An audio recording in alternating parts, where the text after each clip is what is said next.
We are live. Great. Hi, welcome. My name is Melanie Lemmy, and I will be your host for this evening for tonight's NJEA Google Hangout on Politics. We have a great panel of NJEA members from across the state who are very actively involved in both their local association as well as their community in politics. Tonight, during our discussion, we would love to hear from you. So if you have a question, you can ask it by clicking on today's Meet link in the webpage that brought you here, and Jim will talk to you a little bit more about that in a few minutes. And we will try and answer as many questions as we can throughout the night. I'll start by introducing myself. I am a member of the Summit Education Association, and I'm involved in various association work ever since I first became a member.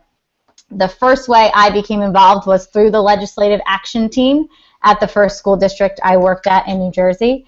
And currently, I am the LAT chair for my local building rep, and I sit on 2 NJEA state committees. So before we get started, let me take you through our panel and hear a little bit about our members and who they are, how they got involved in politics. Brian Adams, why don't you start us off? Hi, my name is Brian Adams. I serve as the Morris County Legislative Action Chair. I'm also the Legislative Action Chair for my local, and building rep, and jack of all trades and master of none. How did I get involved in politics? I've always been kind of nerdy when it comes to politics. I always enjoyed, instead of kids learning, baseball scores, and I was learning who our representatives were and tracking them in the newspaper. Something's wrong. And I think we're going to talk about PAC a little bit at this point. And this is our essentially it's our voice in state politics, and it's a way that we exert our influence, and it's essential that all of us participate in that. Great, thanks, Brian. And Brian Rock, can you tell us a little about yourself? Yes, I'm currently the vice president for the East Orange Education Association, but I got involved in my local and in the association through politics. 2 years ago, I spent a summer down in D.C. working as a teacher fellow for C-SPAN, kind of caught Potomac fever while I was down there. And when I came back, I spent a year as a graduate fellow at the Eagleton Institute of Politics. So if you're not familiar with that, it's an institute attached to Rutgers. They do polling and political research and then training for graduate students to learn about the political process. Through that, I happened to meet Ginger Gold, who's our Director of Government Relations, and she talked me into going back to my local and trying to get involved politically. So I called my president. Long story short, ended up being the LAT chair, the local government relations chair for my local. Spent a year organizing that. Now I'm on congressional contact representing Essex, and also the vice chair of the NEA's Democratic Caucus. Great, thanks, Brian. Jaclyn, can you introduce yourself a little bit? Yeah, sure. I'm Jaclyn Finnigan, and I'm a member of the Little Egg Harbor Education Association. The first way I became involved in politics was through a fellow coworker who introduced me to the LAT Legislative Action Team in my local, and I currently serve on my local's LAT grievance and negotiation committees and other various committees. Great, thank you. Jerell, let's hear a little bit about yourself. Great, thank you for having me. My name is Jerell Blakeley, and I am a teacher in the Trenton Education Association. I am active as a member of the LAT team for the Trenton Education Association and the Mercer County Education Association, as well as an alternate for the Delegate Assembly for the NJEA. And like a previous speaker, I was bitten by the political bug relatively early. I was born and raised and live and teach in the state capital, Trenton, where I just realized at a very early age the importance of political engagement and saw what happened if people were engaged. And so there's a rich tradition in Trenton for political engagement, both in the school system as well as the city and county. And so it's something that I love. I went from reciting presidents at 5th grade to now, being active in various different political organizations in the state. So really excited, and I'm looking forward to discuss ways that we can utilize the political system to better our profession and ultimately public schools in the state of New Jersey. Great, thanks, Jerell. Jean, tell us about yourself. Hello, everybody. My name's Gene Woods. I'm a member of the Bayonne Teachers Association. I've been a resident of Bayonne for 25 years. I graduated from the schools in our town, including Bayonne High School, where I'm currently a teacher of US 2 and an elective about the Holocaust and human behavior. I'm alumni of NJCU.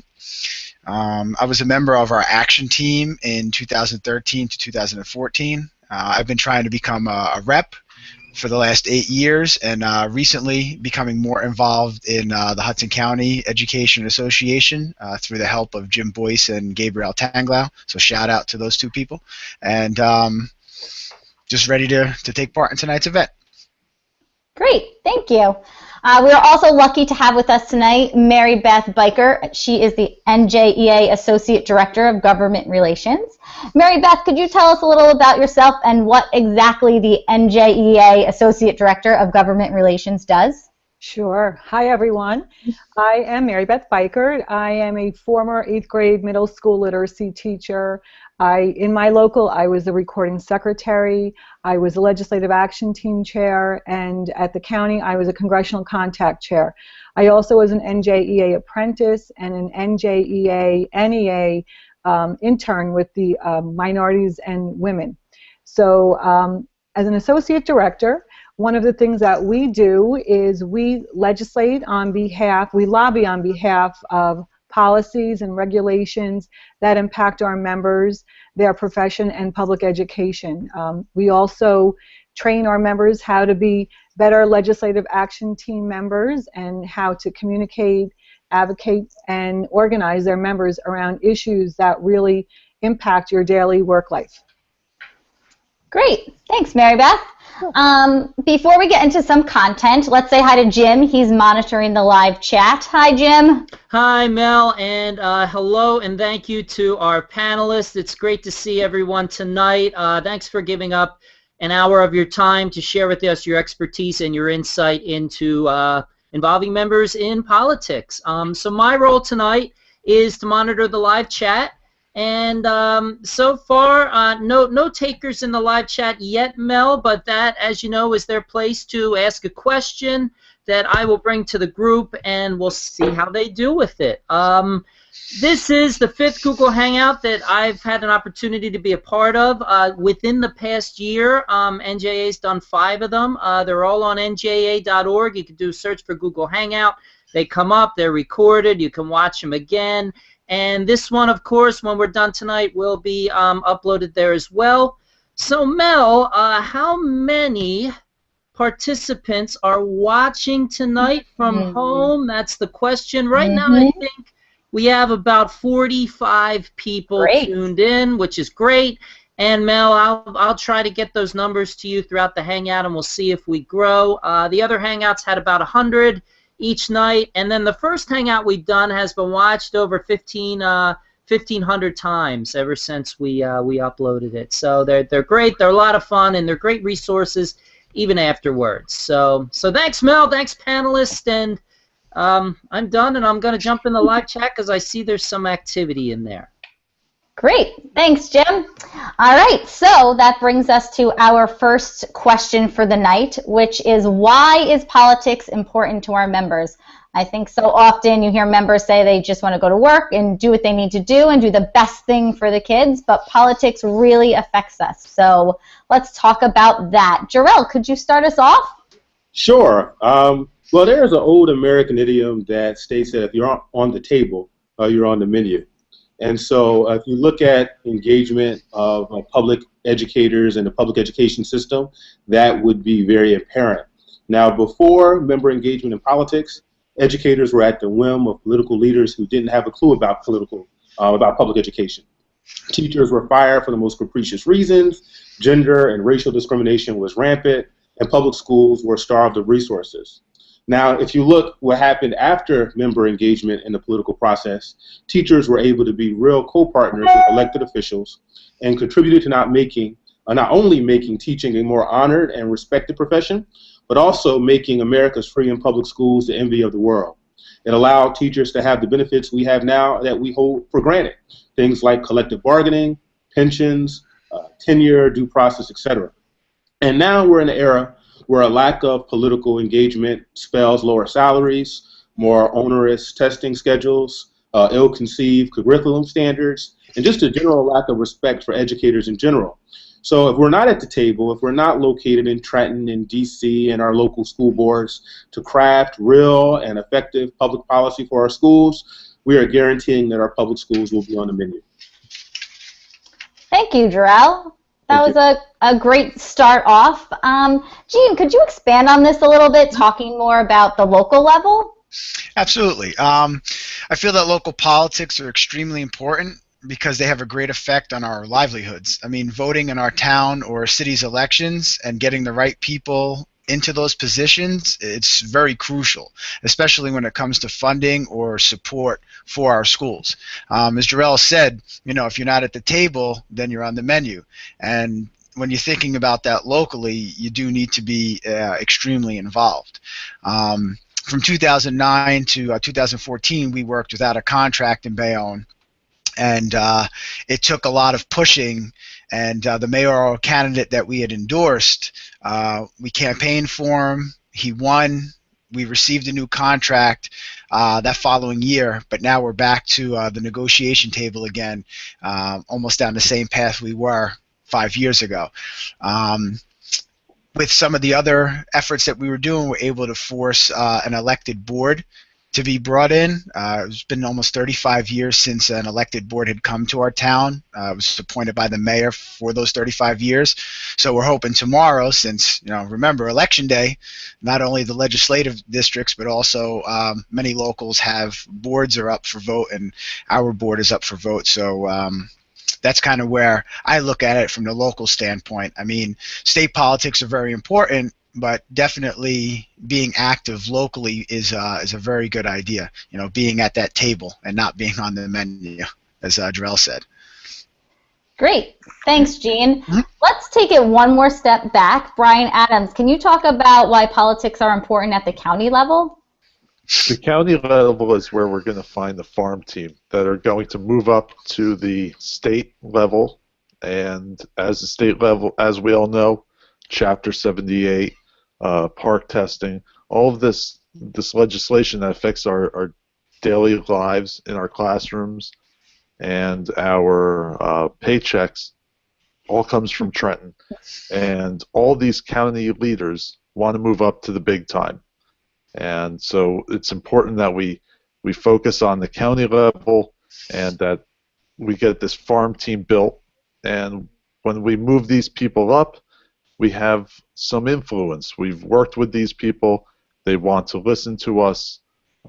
So essentially, the farm team needs to be built. Great. Thanks, Brian. Let's take another step back. And Jaclyn, can you talk about how politics are important in our state, to the state level? Sure. Getting involved in the statewide politics is just a way to make sure that our values as an educator are being represented. Lobby days are a real eye-opening experience. You are seeing firsthand who votes and how they do it. And you really get to see how it affects our pensions and benefits. At the RA, a lot of other states look to us to lead the way. We have many rights that other states don't have. And it's especially important for our younger members to understand this, since we haven't always had the rights that we do today. For example, collective bargaining. And we do need to fight to hold on to those rights, especially what has happened in Wisconsin and North Carolina. Thank you, Jaclyn.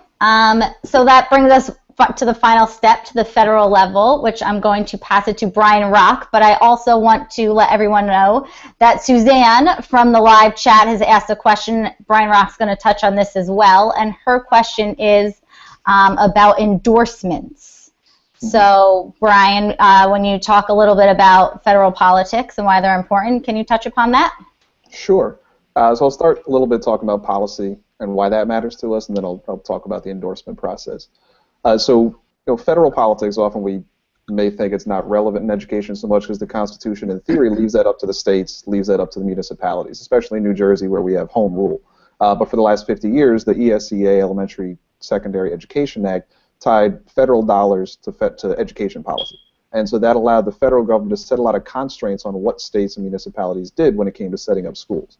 So if you think about some of these policy issues that we've already talked about, testing being a prime example, we can advocate, we want to advocate for certain things in New Jersey, like rolling back the park, rolling back standardized testing, and going back to a more sane way of assessing students. But what we do in terms of assessment is constrained by the federal policies, such as No Child Left Behind and Race to the Top. And so right now we have a waiver out of No Child Left Behind that requires us to do certain things. We're still required to give the test in 3rd, 4th, 5th, 6th, 7th, 8th grade in high school. We're still required to implement some kind of evaluation process that involves student achievement in that evaluation. And so we can, change a little bit what those policies are, but until the federal constraints are gone, we can't get rid of the park. We can't get rid of BAM and SGOs and SGPs. And so it's important to advocate on the federal level to remove those constraints, and that then kind of cascades down so we can advocate on the state level and the local level to get the policies that we want. Then segue into the endorsement process, because I'm sure we've all heard the NEA voted to endorse Hillary Clinton in the primary, and that's something that's been a little controversial both in the AFT and in the NEA. So the way it works in New Jersey, we have our PAC Council. Some of us sit on that as leaders of the congressional contact team or county leaders, and we meet. It's a large group of people that meet, and they vote on what we want to do. So a month ago, we met with Wendell Steinhauer, the president, and he put the question to us of what should we do in the endorsement. And the PAC committee of NJEA decided we didn't want to endorse anybody this time. But the decision for an endorsement is a national decision. We're a big player in NEA, but we're not the only player. And so the majority of state affiliates, 58%, wanted to vote in order to endorse her. And so while we don't have to enforce that endorsement in New Jersey, we can't stop the rest of the country from going forward with the endorsement that they voted for. But in terms of part of the question was how can we ensure NJEA doesn't follow that endorsement? And so that's where the second part of the process is important. Before NEA comes and spends money in New Jersey on the primary on a presidential candidate, that question has to come back to the NJEA PAC operating committee, and we have to either agree to it or not. And so our next meeting is set up right now for April, barring any kind of emergency meetings that happen in the interim. And so for the next several months, she's endorsed by the NEA throughout the nation and other states, but the NEA is not going to spend any money in New Jersey to support her until we make a decision in April. So it's going to be a long-term process, and it's not until closer to our primary that we'll actually have to make that decision of whether we should endorse her or not endorse her or endorse somebody else. So I hope that answers the question. Great, thank you, Brian. I think that definitely cleared up some confusion about endorsements. Jerell, let's go to you. Can you talk a little bit about how politics directly affect public education? Sure. So let's look at the word politics. I mean, politics is Greek for, for or relating to citizens. So when you look at public education, we are dealing with the education and training of good citizens. Everything we do has to deal with engaging with that citizenship read.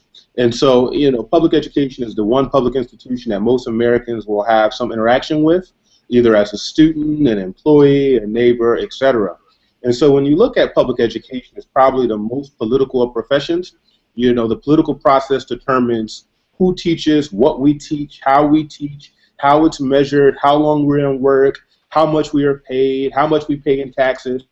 I could go on and on how political engagement impacts, both the institution of public education as well as teachers.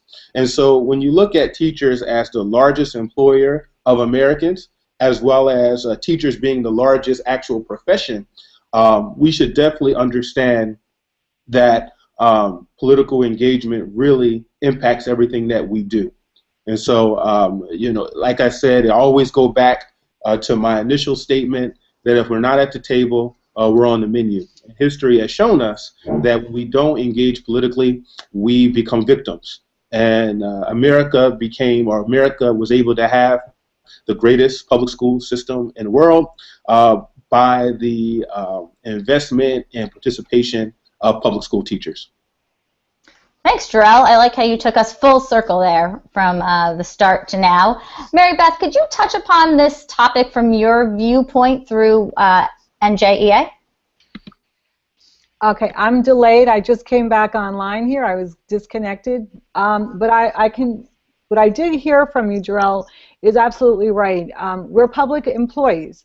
So as a public employee, every decision is made for you by either an elected or appointed official. And that's why it's important that our members get involved with politics to begin with, for the simple fact that if we don't build relationships with those elected or appointed officials, they're not going to know who you are. They're not going to know what is important to you, what's important to your profession, to public education.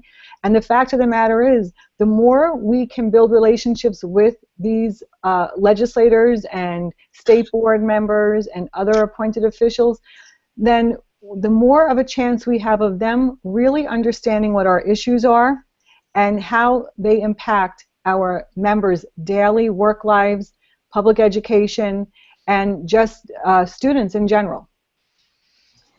Great, thank you, MaryBeth. And Suzanne actually has a follow-up question to what Brian Rock answered before. Her question is, what can the members here in New Jersey do in the meantime before the endorsement happens? Brian, do you want to touch on that a little bit again? Yeah, sure. Just to follow up real quick. So the PAC Operating Committee has representatives from each county on it. Your county president, your NJEA executive committee member, your congressional contact people, and your government relations people. So if you and your county are concerned and you want to either have no endorsement or you want to endorse somebody else, so you don't want NJEA to concur with that endorsement of Hillary Clinton, what you want to do is reach out to those people and essentially lobby them. Contact them, call them, email them. All the names are on the NJEA website if you look down the different committee memberships, and your job is to convince them. But one thing to keep in mind is that whatever endorsement they make, whatever decision they make, someone's going to be unhappy. So there's definitely some Bernie Sanders people that will be unhappy if they endorse Clinton, but there's also Clinton supporters that will be unhappy if they don't endorse her, if they endorse Sanders. So this isn't a process where 100% of people are ever going to be happy.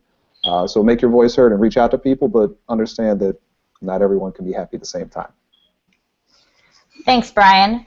And that brings us to our next topic. So I like to call this the ask. You've had a conversation and convinced other members in your building that politics are important and this is why, which is great. But now what? So now you have these people who are interested and they care, but how do you get them to move into action? How do you get them involved? I know, Jean, you've done a lot of work with this in your local. Can you start us off? Sure. Almost like what Brian was talking about just a few seconds ago about not being able to make everybody happy.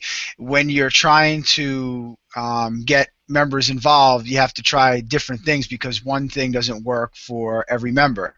So when we had the action team together, one of our things that we did, we had signs that were created that said you can't put students first if you put teachers last.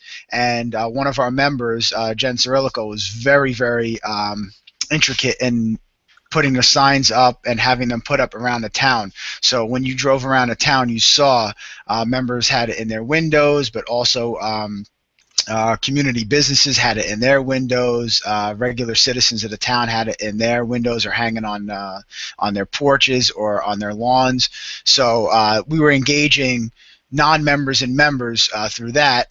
And then on a couple of instances, there were times after school where I and several other members met with people, asking them what would they feel more comfortable doing for the campaign, whether it was going out and speaking, or maybe handing out the signs, or maybe talking to others about the election and who to vote for.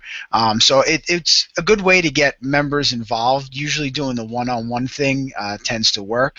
And 2 weeks ago when I was at the Fall Focus, they were talking about how there was a push a while ago about text messaging, but in reality, one-on-one engagement I think is the best because it's personal and you get a better feel for what the members are thinking.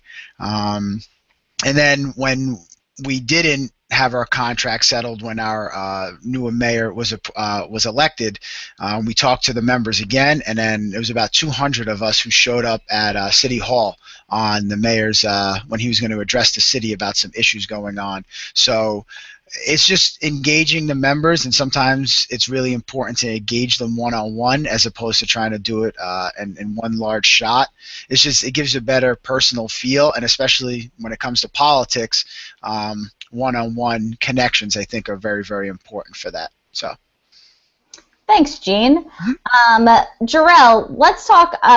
Jean started talking about LATs and one-on-one conversations. Can you tell us a little bit about your work with LATs in your local?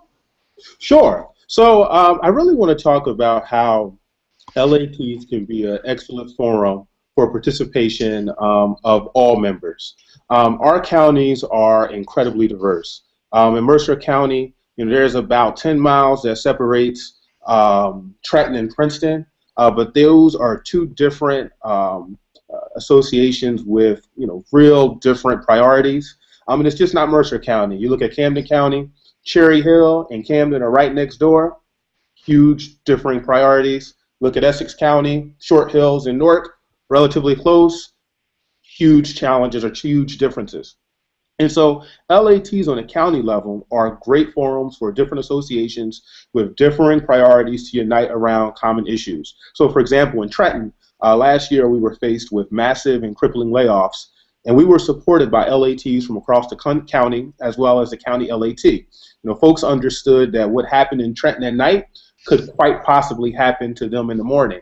And so the LAT really was incredibly important to unite all associations around some of the issues that impact all associations, including layoffs, privatizations, because when you looked at where we were facing in Trenton, where they were thinking about laying off the paraprofessionals as well as our child study team, they were talking about farming that out to an outside company.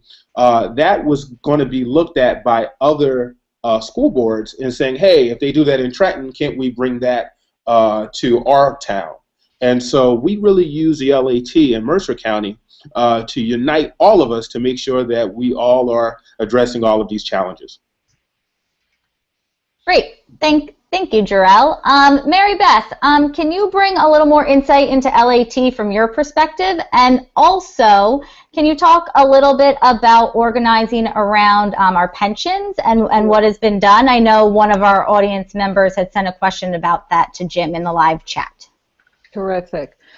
Well, let's talk about what legislative action teams really are, because for the Government Relations Division, that is how we reach out and we really inform as many members as possible as to what is happening legislatively and how they can actually get involved and take action. So our legislative action teams happen when you have your government relations chair from each county comes to Trenton 4 times a year, and they meet with the other government relations chairs from the other 20 counties.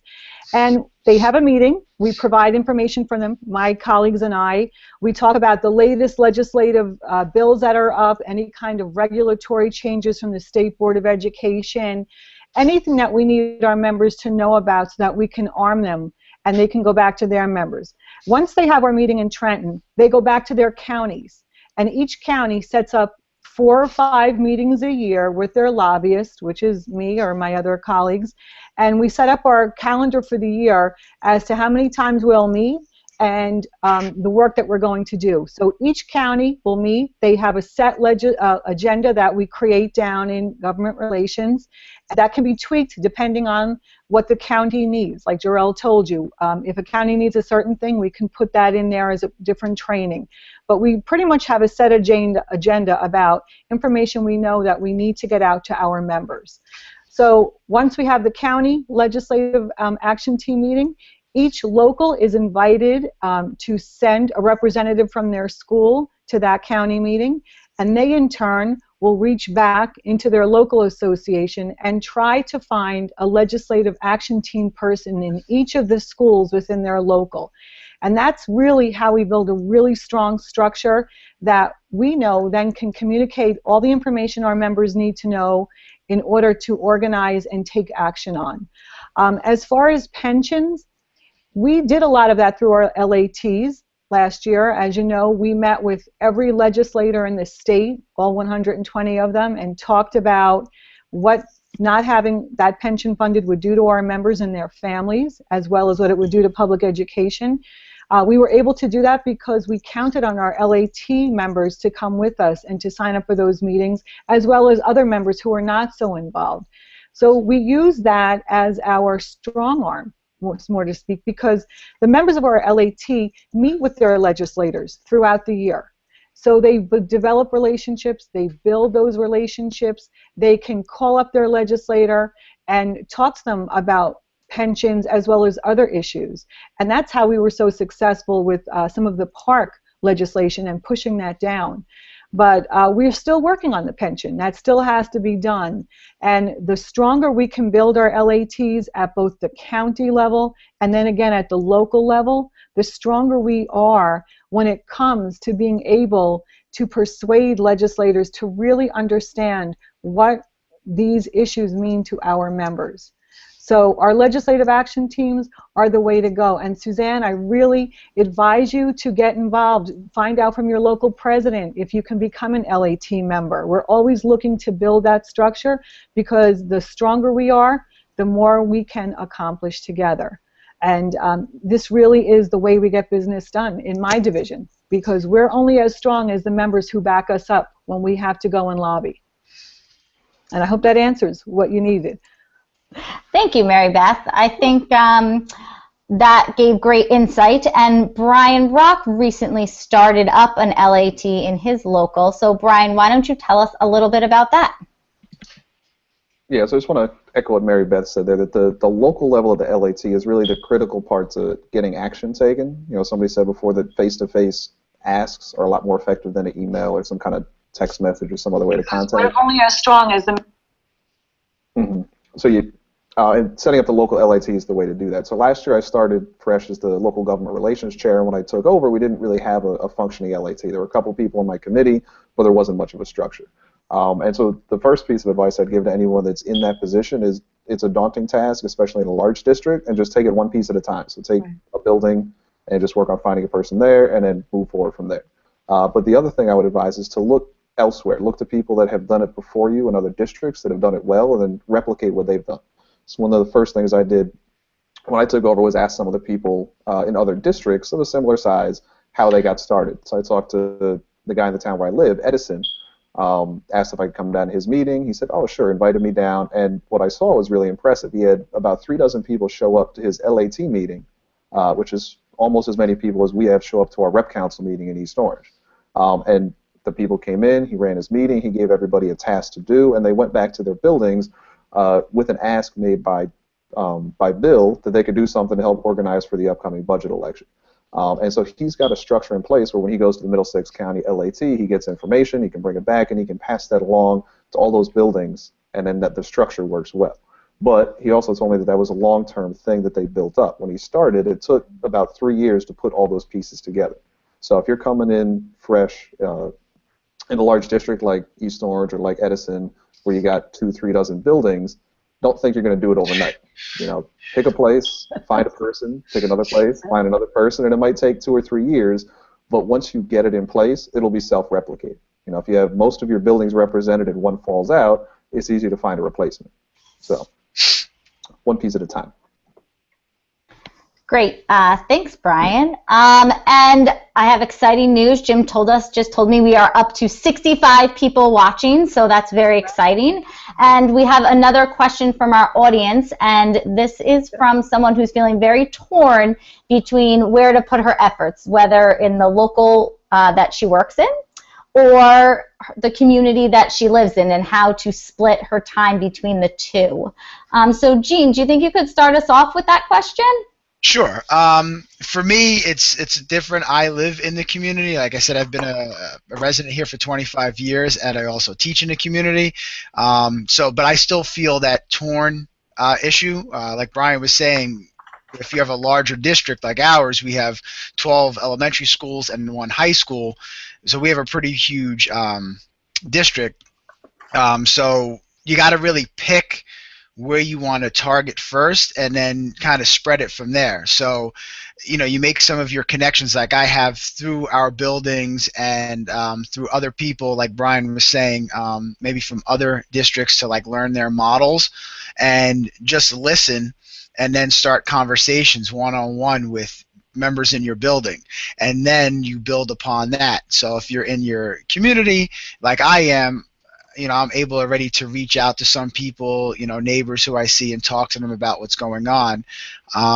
But if you work in a different district from, you know, where you live, one of the things would be, you know, start little conversations. I feel, you know, that one-on-one engagement in the buildings where you are, and then maybe you're in your town and, you know, your neighbors, you talk to them about maybe what's happening in a local election, what the impact might be with their vote. I know a few weeks ago I went up to Bergenfield to help Gabriel Tanglau with his member-to-member drive, and we just walked around and talked to some of the members and just listened to what they were feeling. And we came across a couple of members who work in New York, but they lived in Bergenfield. So we talked to them about the importance of voting and why it was necessary to be a part of the local elections. And one of the gentlemen was talking about his grandchildren being in the school district, and then, you know, we stressed to him it's really important to get out and vote, because if you want to keep those schools great, that's how you do that. So you know, if you live in a town and you work in a town, it could be a little bit easier, but either way, you just engage people one-on-one. You know, start with your neighbors, and if you can convince your neighbors and let them know what's going on, then they might be advocates for you and start passing on that message, like the people in your own buildings would also. So I hope that helped. Thank you, Jean. I'm sure that it did. Brian Rock, I know you wanted to add to that about different issues affecting your local or your community in different ways. Do you want to touch upon that? Yeah, so I'm heavily invested where I work, even though I live in Middlesex. I spend all my time in Essex County.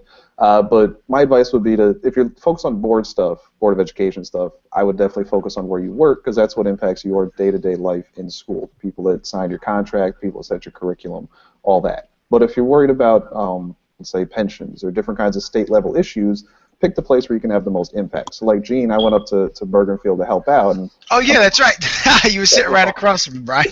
So I don't work in Bergen, I don't live in Bergen, but LD38, where Bergenfield is, was one of the targeted districts, and so that was a place where we could go and make the most difference. In Middlesex, where I live, we had pretty safe Democratic districts. In Essex, where I work, we had pretty safe Democratic districts.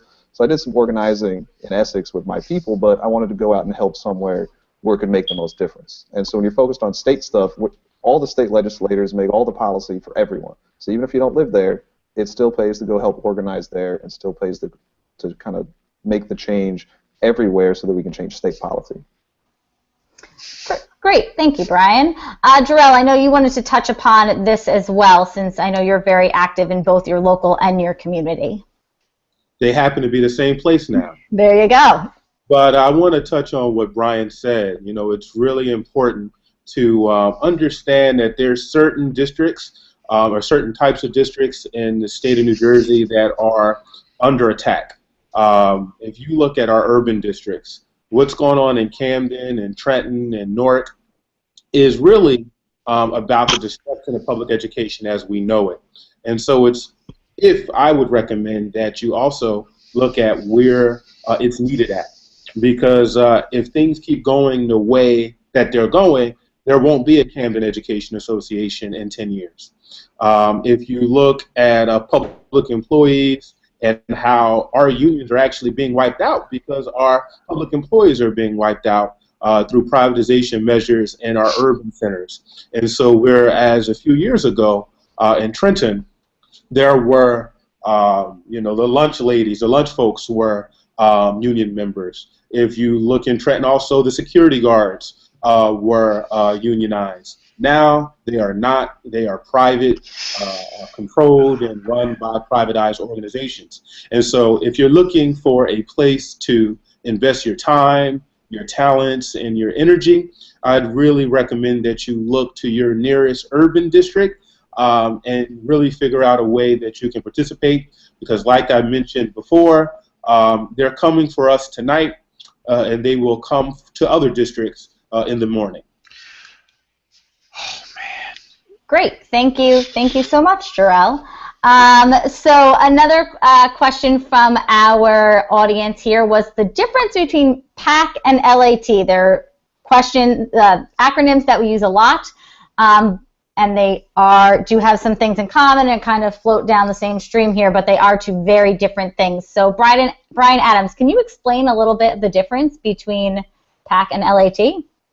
Sure. The LAT is a structure that we use statewide to pass along information from the top down to our local members. So we're moving this information from, as MaryBeth talked about before, our GR committee from down to the counties, down to the locals, down to the local member. Whereas our PAC is made up of our almost the executives of the county to make those political decisions or help draft those political decisions. They serve different purposes. The LAT, again, we are passing along that information. We're educating our members, and it's also a way that we can speak out to our representatives, whether that be on a local, a county, or a state level. Great. Thank you. MaryBeth, can you touch upon that too as well from the NJEA perspective, the PAC and the LAT? Sure. The Legislative Action Team, like Brian said, is comprised of members who, decide that that's kind of work that they want to do, and they can be appointed by their president. And then they go, if you are on the GR committee, or you are on the congressional contact, or I believe it was stated before, the county president, executive committee member, they serve on the statewide political action committee. And they are the ones who make the decisions as to who we will or will not endorse going forward. But there's also PAC, which is our political action contributions that members can voluntarily make. There's a form we have, and we'll be doing it at convention, so stop by our GR booth. And what this does is you have voluntary money taken from your check that will go toward helping us to elect candidates who are pro-public education. And that money cannot come from your dues. It can only come from your voluntary contributions. So that is really the money that helps us right now during this really tough campaign season to help elect those candidates who speak on our behalf. It also helps us when we want to build relationships and we want to go to fundraisers later on. So there are different things. When we talk about PAC, we're either talking about the contribution you can make voluntarily or the statewide political action committee, which helps to make those endorsements and that decide who we are going to give our NJEA endorsement to. Great, thank you for clearing that up a little bit. Jean, oh no, I'm sorry, not Jean, Brian Rock, you set up a PAC in your local. Can you talk about that a little bit? No, I didn't, but Belleville did. Unless it's Belleville did, sorry, get my locals confused. But what they did was really unique, so I just wanted to shout them out and kind of give another example of what you can do. So for the most part, NJEA handles the PAC and the fundraising, and PACs are a legal structure for raising funds. They're regulated by ELEC, the election, whatever ELEC stands for, I forget now.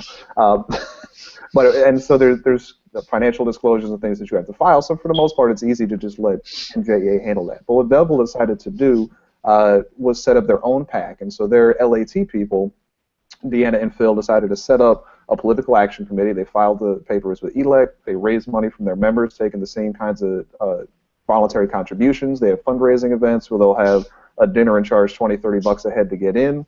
And through that, they're able to raise money, and then they're able to use that money to organize around elections and donate to their Board of Ed candidates or other local candidates that they want to support. So if you are a local LAT or county LAT member, you can request money from NJEA PAC, which is something that we've done in East Orange. But if you really, I wouldn't necessarily advise it because it seems like a lot of work, but it's worked out well for them at Belleville. If that's something you want to do, your GR lobbyist, your GR staff member can kind of advise you on that process. But it is a big commitment to take on that financial and legal requirements of filing disclosures. So unless you're serious about it, I wouldn't advise doing it. Great, thank you very much. Another question came in from our viewers, and it has to do with if you are a member who lives in the same town that you work, and if you've ever faced issues feeling threatened or restricted about speaking out in situations like this, because the town where you live is also the town where you work. Jean, can you start us off? Yeah, sure. So, if you know anything about Hudson County, it's extremely political. So I've had some issues with speaking in our town since I live here with the people who were in charge and running things. Few issues with loss of a coaching job and a few other things, but if you do run into issues, and I've done this, if you run into issues, you definitely should talk to your UniServe rep, your field rep, because they'll be able to help guide you and give you some information. I know, our field rep is Tom DeSocio, and they're usually a big help with that to let you know about, if the people who are threatening you might be infringing upon your abilities in the town. You are, besides being a teacher, you're a regular citizen. So, don't be, I don't want to say, I'll say don't be afraid, because it's your voice and it's important to let people know about what's going on. But if you do feel threatened, definitely reach out to your UniServe field rep to get some tips and to get some help, because you're not in it alone. And that's the other, that's the one thing that you should probably look at. So, but just don't be afraid. It's your livelihood, it's the town's livelihood, it's the students who are there, it's the whole community at large. So. Great, thanks, Jean. Jerell, I know you run into issues like this because, like you said, you live and work in the same town. Can you touch upon it as well? Well, politics is a close contact sport, and so you should definitely anticipate that there are going to be some responses to you exercising your civic right to publicly express and address your grievances. And so I would definitely not allow that to stop you, or not allow that to stop you from speaking and participating. I happen to be in Trenton, where we have an absolutely phenomenal administrator and also union leader in terms of Naomi Johnson LaFleur. And so I just make sure before I talk that she's there as well. And so I would definitely make sure that you don't allow them to bully you. When I look at it as when I speak, I'm not just speaking by myself. I'm not only speaking with the understanding that what I'm talking about is important. I'm also speaking with the understanding that I am speaking on behalf of over 1,000 teachers in the Trenton Education Association.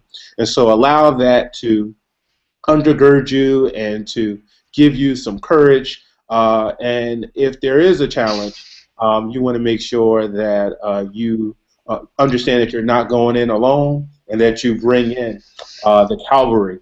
And most folks who are bullying you have a glass jaw, and so I would make sure that you put on your boxing gloves and let them know that you're not afraid to use them.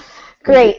Thank you, Jerell. So that brings us to, so now your members know why they should be involved. They're ready to move to action. They want to do something. Brian Adams, can you talk a little bit about the resources we have available to us that you can give to your members who are ready to do something and take action? There is a PAC guidelines that spells out what you need to do at whether it's, as Brian was talking about with PAC in your local. All the resources are here, but you need to know where to get them. And the first person that you should get involved is your UniServe rep.